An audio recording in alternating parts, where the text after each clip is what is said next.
बचपन 55 और 95 हर उम्र के लिए यकसा मुफीद, मफाद आम्मा का आलम बरदार।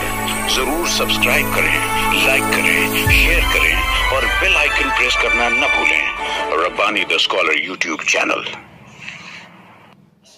नाज़रीन इकराम, अस्सलाम वालेकुम। Rabbani the scholar YouTube channel पर मैं एक मरतबा फिर आपका इस्तकबाल करता हूँ। मैं हूँ रिजवान रब्बानी और आप देख रहे हैं Rabbani the scholar YouTube channel. नाज़रीन, जैसा कि आप जानते हैं कि हमारा अपना जो चैनल है वो इल्मी, अदबी और एक तरह से मुफाद आम्मा के ताल्लुक से अपना काम और अपने काज को आगे बढ़ाने वाला ये चैनल, आज हमारे दरमियान जो शख्सियत आपके रूबरू यहाँ पर तशरीफ फरमा है, ये कोई मामूली शख्स नहीं है, बल्कि ये वो शख्सियत है जो नागपुर शहर से मालेगांव शहर में तशरीफ लाई हुई है। और आज फख्र महसूस करता हूँ कि आज हमारे अपने इस छोटे से प्लेटफॉर्म पर हम एक बड़ी शख्सियत को आपके सामने आपके रूबरू कर रहे हैं।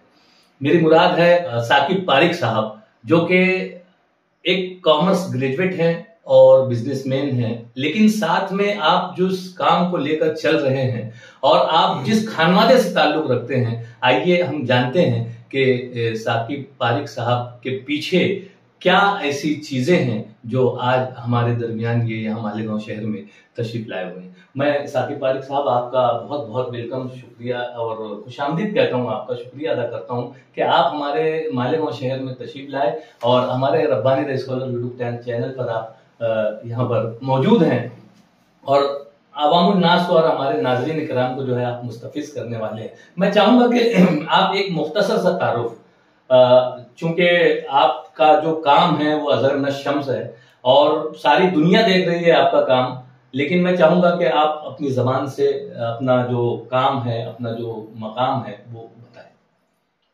बहुत शुक्रिया रब्बानी साहब, जो आपने मुझे ये मौका दिया।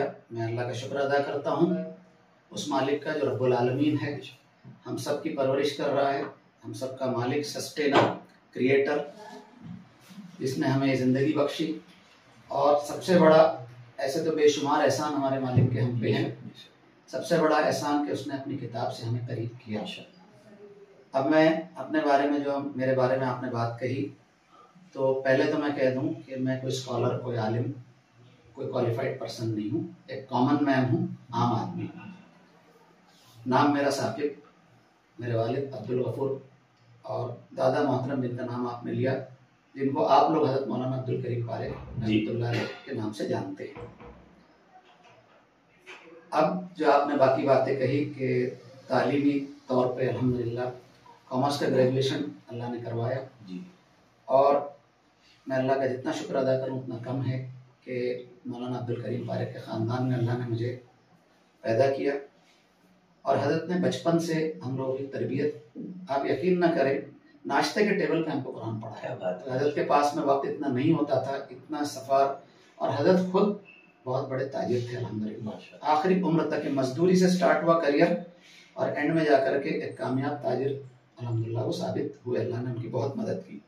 साथों साथ कुरान मजीद का काम, क्योंकि कुरान मजीद जो पढ़ते थे, समझते थे और जो पढ़ाते थे, उसमें यह था कि अंबिया ने, अल्लाह के नबियों ने तिजारत नहीं छोड़ी जी, या मजदूरी की, या नौकरी की, या तिजारत की।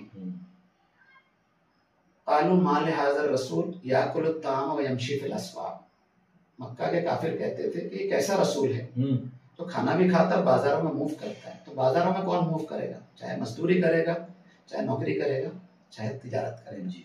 तो कभी उन्होंने इसको हल्का नहीं समझा और हम लोगों को वही तरबियत दी। अब इस तरबियत में अल्हम्दुलिल्लाह जो बचपन से चलता है, घर में कुरान का माहौल, और एक उनका ये मामूल था, घर में लेडीज हो, जेंट्स हो, कि वज़कुरना मा युतला फी बुयूतिकुन्ना मिन आयातिल्लाहि वल हिक्मा, कि चर्चे में लाओ अपने घरों में अल्लाह की आयतें, क्या बात, जो नसीहत से भरपूर है और हिकमत से और विजडम से भरपूर है। तो हमेशा वो कुरान की आयत से ही बात करते थे और हमको अल्हम्दुलिल्लाह नाश्ते के टेबल से जो पढ़ाना शुरू किया, और अल्हम्दुलिल्लाह ये जर्नी हमारी स्टार्ट हुई। बहुत छोटी उम्र में उन्होंने लुगातुल कुरान, डायरेक्ट कुरान को कैसे समझना, इसको हमारी तरबियत उन्होंने अल्हम्दुलिल्लाह वहीं से फरमाई। और हमारे वालिद जो कि उन्हीं के स्टूडेंट थे, मेरे दादा की पहली औलाद, मेरे वालिद सबसे बड़े अब्दुल गफूर पारिक साहब रहमतुल्लाह अलैह, उनके साथ भी यही मामला हुआ कि उनके वालिद ने उनको पूरा पढ़ाया और चूंकि हम पहली औलाद की औलाद थे तो हमको बड़ी जवानी में दादा मिल गए और बहुत हमारी परवरिश और मेरे बहुत अस्पार हुए। इवन तकरीबन 35 साल पहले मैं मालेगांव भी उनके साथ में आ चुका हूँ। बहुत छोटा था, मुझे याद है मनमाड़ में उतरे थे और मालेगांव आए थे। अब अल्हम्दुलिल्लाह ये जर्नी चली और एजुकेशन के ताल्लुक से हजरत बहुत पर्टिकुलर थे। उनके हालात, उनकी उम्र उस जमाने में और जो मजदूरी और गरीबी के हालात से वो ज्यादा पढ़ नहीं पाए दुनियावी तौर पे। तो 3 क्लास गुजराती जो उस वक्त में मिली वो पढ़ पाए, लेकिन उनको अंदर से बहुत शौक था। वो शौक उन्होंने हमारे वालिद पे पूरे किए और हमारे वालिद को अल्हम्दुलिल्लाह ग्रेजुएशन, पोस्ट ग्रेजुएशन तक के आगे तक के अल्हम्दुलिल्लाह पढ़ाया उस जमाने में। मैं मेरे वालिद की तीसरी औलाद हूँ और मेरे पैदा होने के बाद उन्होंने पोस्ट ग्रेजुएशन की और उम्र की तकरीबन 65 साल की उम्र में उन्होंने MA इन अरेबिक भी किया। माशाअल्लाह, अल्लाह का शुक्र है। तो अब ये जो जर्नी चली हजरत पे अगर हम आते हैं, जिनको आप हजरत मौलाना अब्दुल करीम पारिक रहमतुल्लाह अलैह कहते हैं, उनकी जर्नी अल्हम्दुलिल्लाह कुरान मजीद से चली। कुरान मजीद को समझना और डायरेक्ट समझने की कोशिश करना। उसमें उनकी सबसे पहली किताब जो लुगातुल कुरान है, dictionary, easy dictionary of Holi Quran, काफी जबानों में छपी है और वो इतनी नायाब डिक्शनरी साबित हुई कि तिलावत के पैटर्न पर तरतीब क्या है। बाकी डिक्शनरी आपको लैंग्वेज में मिलेगी, लैंग्वेज से इनका इतना सरोकार नहीं था, तो कुरानिक अरबी में ज्यादा इंटरेस्ट था। तो उन्होंने जो डिक्शनरी लिखी है वो कुरानिक अरबी के पैटर्न पे लिखी। इसलिए आप देखेंगे कि शुरुआत में बहुत सारे अल्फाज मिलेंगे, सूरतुल बकरा, सूरह आले इमरान, सूरह निसा, सूरह माइदा तक के बहुत सारे अल्फाज। उसके बाद बहुत सारे रिपीटेड अल्फाज जो बार बार आए तो कम होते चले जाते हैं, तो ऑलरेडी आ चुके हैं। आखिर में जाके तो बहुत छोटी हो जाती लुगत, लेकिन वो तरतीब के पैटर्न पे अल्लाह ने उनसे लिखवाई और वो अपनी औलाद को पढ़ाते थे। और जो उनके करीब में होता था, जितना पॉसिबल था अपना कारोबार भी करना और बच्चों की परवरिश भी करना, समाज का भी काम करना, तो जितने काम करके खानदान के सब करके और अल्हम्दुलिल्लाह ये भी उनका चलता रहा। और ये मिशन ही रहा कि कुरान अल्लाह ने मुझे जितना सुझाया पढ़ाया मैं लोगों तक के उसको पहुंचाऊं।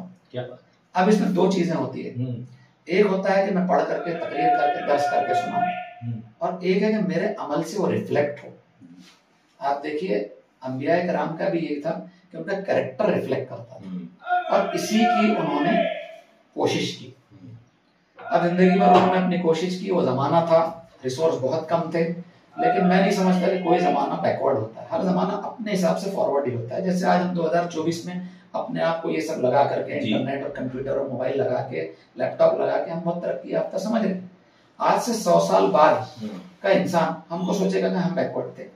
तो जमाना हर वक्त फॉरवर्ड होता है। अब इस जमाने में, उस जमाने में जब भी अल्लाह ने उनको जो मौका दिया, उस मौके के हिसाब से उन्होंने काम को आगे बढ़ाया और दरस कुरान और जो भी मजमा जब भी मिला, जहां मौका मिला, खुतबात, तकारीर, वाज और ज्यादातर दरस कुरान की तरफ उनका बहुत रगबत थी कि कुरान मजीद जो है उससे लोगों को एक डोज मिले, क्या और मिनिमम वीकली एक डोज मिले। संडे के दिन का एक दर्स जो अल्हम्दुलिल्लाह तकरीबन 60 साल और आज भी चल रहा है। हज़रत ने अपनी उम्र के लगभग 55-60 साल वो दर्स को दिया अल्लाह की मदद से, और वो वही नकूश पे आज भी चल रहा है। अब होता यह है कि तकरीर और दर्स तो लोग सुनते हैं, वो जमाना ऐसा था कि लोगों को कुरान की तरफ लाना, तो एक आसान तर्जुमा जो है उन्होंने अल्लाह की मदद से किया। जो अल्लाह ने उन्हें इतना फहम दिया, उसमें उन्होंने आसान तर्जुमा किया, जिसको उन्होंने कहा कि ये एक रिक्शा पुलर या एक कोई घर में मेड सर्वेंट है, उस स्टैंडर्ड का है। आलिम फाजिल लोग तो माशाल्लाह पढ़ भी लेते हैं और स्कॉलर्स हैं। खुद हजरत भी किसी मदरसे के फारिग नहीं थे। अब ये जब चला, जर्नी चली, उसमें हमारे वालिद साहब अब्दुल गफूर पारिक साहब, वो चूंकि अल्लाह ने उनको हाईली एजुकेट करवाया, हजरत की मेहनत थी इस पे, तो वो इस काम को कैसे आगे ले जाएं। तो उनका यही सोचना था कि हजरत ने जो है बुनियाद बना दी, हमारे बुजुर्गों ने, अकाबिरीन ने बुनियाद बना दी, अब हमें इस पे जो है माले कंस्ट्रक्ट करना है। तो उन्होंने उस नहज पे ये सोचा कि लोग तकारीर दुरुस्त तो सुन लेते हैं, मोटिवेट भी हो जाते हैं, व्हाट नेक्स्ट, क्या बात है, अब इसके बाद क्या। तो उन्होंने जो लुगातुल कुरान हजरत की थी उसको लेकर के खानदान के लोगों को पढ़ाना शुरू किया, हर एक को एम्पावर करो, क्योंकि हजरत के पास इतना वक्त नहीं था कि ईच एंड एवरी पर्सन को पढ़ा पाए। तो हमारे वालिद साहब ने उसको फॉलो अप एक्टिविटी के तौर पे ये रखा कि हर एक को कुरान से इक्विप्ड किया कि कुरानिक अरबी जो है मिनिमम एफर्ट में उसको सीख लो, और ये कोर्स 200 घंटे का, 200 आवर्स। आज जो प्रोग्राम होगा इंशाल्लाह मैं उसमें उसकी वजाहत और दूंगा। तो 200 घंटे का कोर्स जो है इसमें 5 घंटे मिनिमम ग्रामर, अगर रोज का 1 घंटा करें तो 5 सेशन में ग्रामर, मिनिमम ग्रामर, और सूरह फातिहा से स्टार्ट। कोई टॉपिक चेरी पिकिंग नहीं होगा, सूरह फातिहा से सूरह नास तक के कंप्लीट दौर होगा। एक दौर हो जाएगा तो एटलीस्ट एक इंसान को पूरा कुरान मजीद एक अंदाज लग जाएगा। वो कभी नहीं कहते थे कि ये कोर्स करने के बाद आप हीरो बन जाएंगे, लेकिन अल्हम्दुलिल्लाह सुम्मा अल्हम्दुलिल्लाह इतना इत्मीनान होता था कि अब आप जीरो भी नहीं रहे। क्या आपको बेसिकली कुरान का कुछ नॉलेज आ जाएगा। फिर जैसे जैसे आप दौर करते रहेंगे, क्योंकि ये खत्म तो कभी नहीं होता, खत्मुल कुरान वो कभी नहीं कहते थे जी। वो कहते दौर मुकम्मल हुआ, हम खत्म हो जाएंगे, दुनिया कायनात खत्म होगी, कुरान कभी खत्म नहीं होगा। तो कुरान मजीद का दौर कंप्लीट हुआ, एक दूसरे दौर में आ गए। जैसा आप देखते हैं तरावी में, रमजान में इमाम साहब जब मुकम्मल करते हैं सूरह नास तो छोड़ते नहीं, वो अगला दौर स्टार्ट कर देते हैं सूरह फातिहा और एक रुकू एटलीस्ट पढ़ते हैं ताकि दौर जो है चलता रहे। तो अल्हम्दुलिल्लाह इस तरह से वो चीजें आगे बढ़ी, और आगे बढ़ते बढ़ते नागपुर में घर की लेडीज से स्टार्ट किया, क्योंकि सबसे पहले तो ये घर की जो लेडीज है, हमारी माएँ हैं, हमारी बहनें, ये सबसे बड़ा इंस्टीट्यूट और मदरसा है, और इसी से नई नस्ल आती है और परवान चढ़ती है। तो अल्हम्दुलिल्लाह उन्होंने घर की लेडीज, या पर्दे का मसला नहीं था, अपनी बहनों को और अपनी बेटियों को पढ़ाया उन्होंने। फिर अल्लाह का शुक्र है कि वो जर्नी आगे बढ़ी, और फिर धीरे धीरे धीरे धीरे ये काम आगे बढ़ा। और उसी में से उनका हमेशा ये था कि he was never interested in creating followers, उनको मुरीद बनाने में कोई दिलचस्पी नहीं थे। He was very much interested in creating teachers and leaders, क्या बात, कि जो आगे जाकर के पढ़ाएं और काम को आगे बढ़ाएं। तो हमेशा कहते the person is not important, cause is more important. तो कॉज है, देखिए आज हजरत नहीं, मेरे वालिद भी नहीं, कल मैं भी नहीं रहूंगा, आप भी नहीं रहेंगे। काम बड़ा होता है, इंसान छोटा होता है। अंबिया ने भी इसी तर्ज पे काम किया जी। आज अंबिया मौजूद नहीं है यहाँ, लेकिन उनकी तालीमात मौजूद है। तो तालीमात जो है वो बहुत काम करती है। और आज जो हम यहाँ बैठे हैं वो नबी सल्लल्लाहु अलैहि वसल्लम की तालीमात के तहत और उनके जरिए जो किताब हमको अल्लाह ने दी उसको लेकर के हम यहाँ बैठे हैं और इस पर हम बात कर रहे हैं। मैं समझता हूँ कि छोटा सवाल था आपका, लेकिन थोड़ी मैंने वजाहत कर दिया, आपने वजाहत चाहिए, माफी चाहता हूँ कि बहुत ज्यादा ये नहीं। मैं तो आपका शुक्रिया अदा करूंगा कि सवाल चाहे छोटा था, लेकिन जिस तर्ज का काम आपके जरिए से और आपके पेशरो बुजुर्गवार वालिदैन के जरिए से जिस तरह से ये काम काज जारी है, ये यकीनन ये मजीद वजाहत तलब है और लोगों तक इसको पहुंचाना हम सब की जिम्मेदारी है। और आज यही बात लेकर हम आपके पास आए हुए हैं। मेरा अगला सवाल आपसे ये है सर कि आप किस तरह इस जानिब रागिब हुए? आपने कॉमर्स ग्रेजुएशन किया और अपने बिजनेस में भी आप लगे हुए हैं, लेकिन ठीक है घर का माहौल जो था वो घर के माहौल से तो आपने काफी कुछ सीखा, लेकिन आप जिस अंदाज से आज पूरे मुल्क में, बैरून मुल्क में, और आपकी जो पूरी टीम है वो जिस अंदाज से कुरान के पैगाम को आम करने में लगी हुई है, तो इस मिशन का हिस्सा बनने में जो क्या ऐसी बात रही जो आप इस मिशन का हिस्सा बने? देखिए असल तो जो होता है वमा तशाउना इल्ला यशा, करने वाली जात अल्लाह रब्बुल आलमीन की है। और दादा मोहतरम का जो मिशन और वालिद साहब ने उसको जो आगे बढ़ाया, और हमेशा हमारे वालिद का एक मिशन था कि एम्पावर करें। हजरत ने भी जितनों को हुआ एम्पावर किया कि काम आगे बढ़े और ऐसे अफराद तैयार हों कि जो काम को आगे बढ़ाएं। और ये कुरानिक थीम है। अंबिया ने भी पैगाम को पहुंचाया अल्लाह की मदद से और अल्लाह के हुक्म से।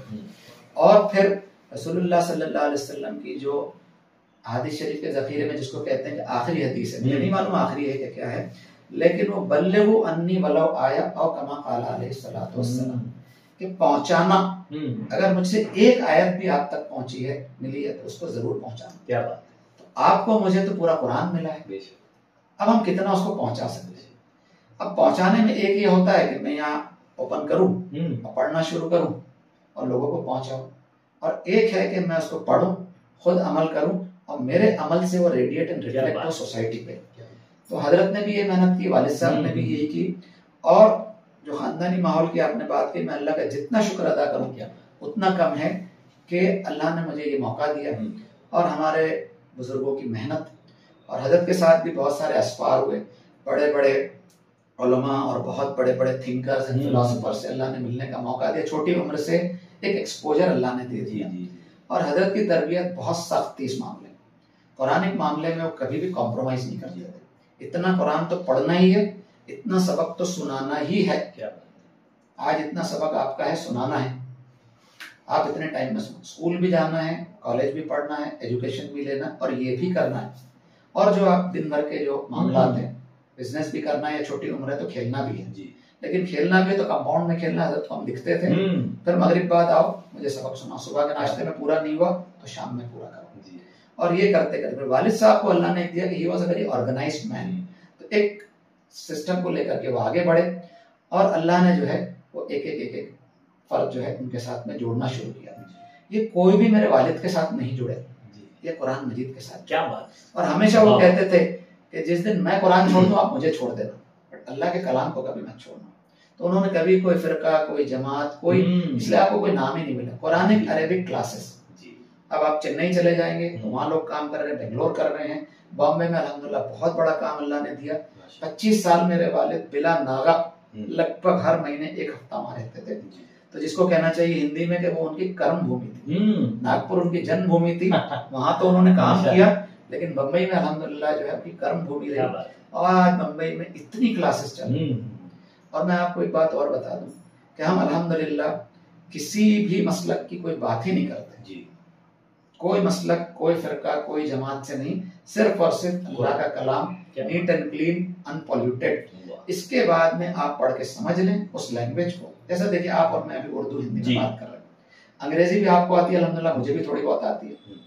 ठीक है, इस मुल्क में हम रहते हैं तो हिंदी, महाराष्ट्र में रहते थोड़ी बहुत मराठी भी आती है क्योंकि गवर्नमेंट का कोई कागज। जो जबान हमारी आखिरत के लिए, क्या बात, जो कॉन्स्टिट्यूशन आया, आईन, उसको पढ़ने के लिए जो जबान की हमको जरूरत है, तो बहुत मिनिमम एफर्ट में आ जाती है। उसके लिए हम कोशिश क्यों नहीं कर सकते? और अल्हम्दुलिल्लाह जब कोशिश करते हैं तो अल्लाह ताला की तरफ से मदद आती है, जिसको अल्लाह ने फरमाया कि वलक़द यस्सरनल कुरआन लिज़्ज़िक्र फहल मिन मुद्दकिर। क्या बात, कि हमने इस कुरान को समझने के लिए आसान बनाया, कोई है जो नसीहत हासिल करे? तो जब अल्लाह ने आसान कहा है तो जाहिर है वो आसान है। कोशिश करना बहुत जरूरी है, और कोशिश करने वाले की कभी हार नहीं होती। ये दुनिया का उसूल है।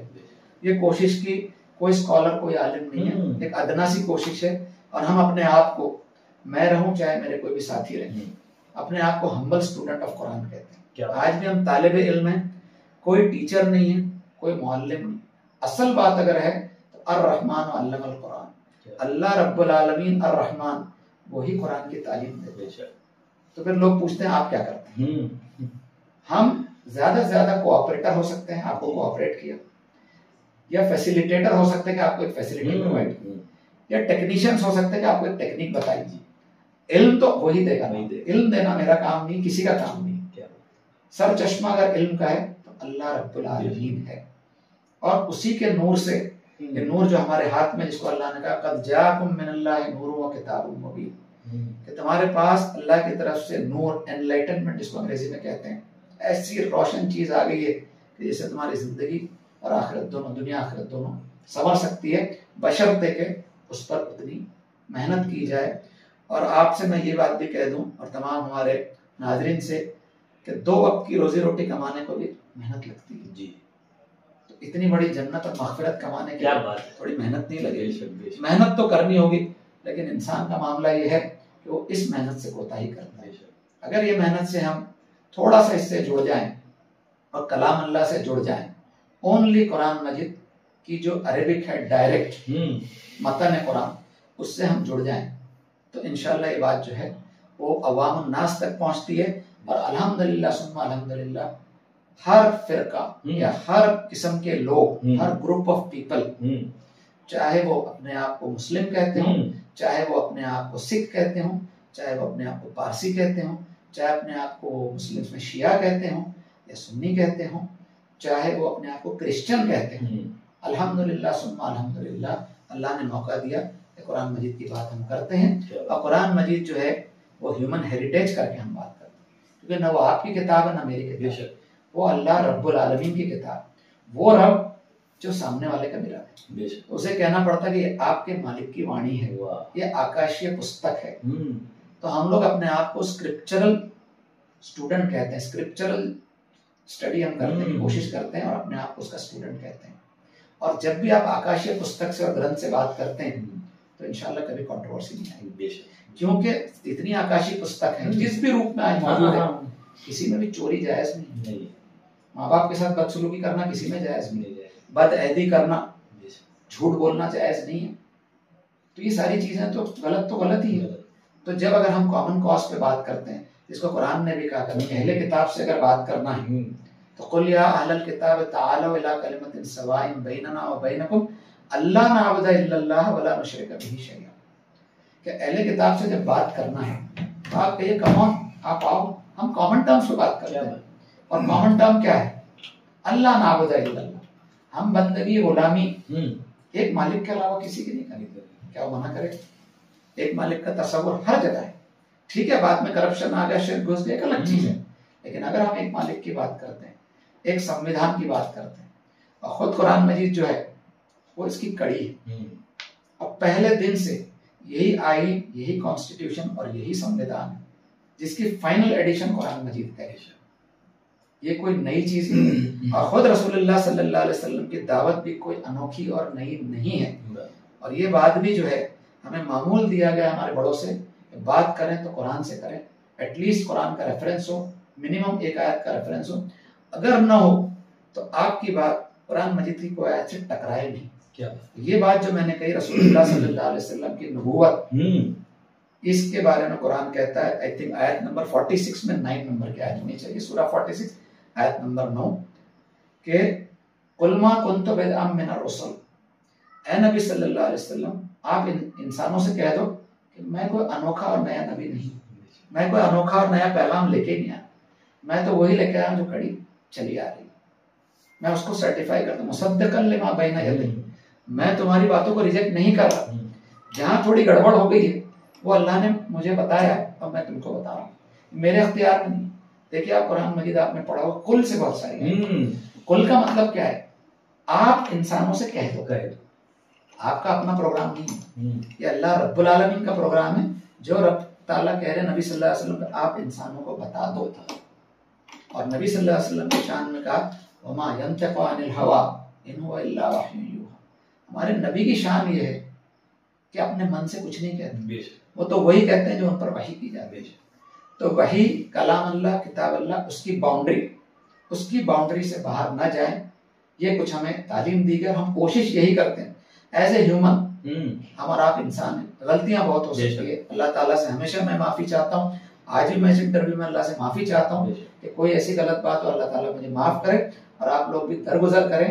नियतन मैं कोई चीज गलत करने के लिए नहीं बैठा हूँ, as a human there can be flaws and we are humans, we are bound to make mistake. बहुत ही उम्दा जवाब और बहुत ही बेहतरीन एक्सप्लेनेशन के साथ कि इस काज को जो आपके बुजुर्गवार वालिदैन ने जो आगे बढ़ाया है उसे हम किस तरह से आगे बढ़ा रहे हैं।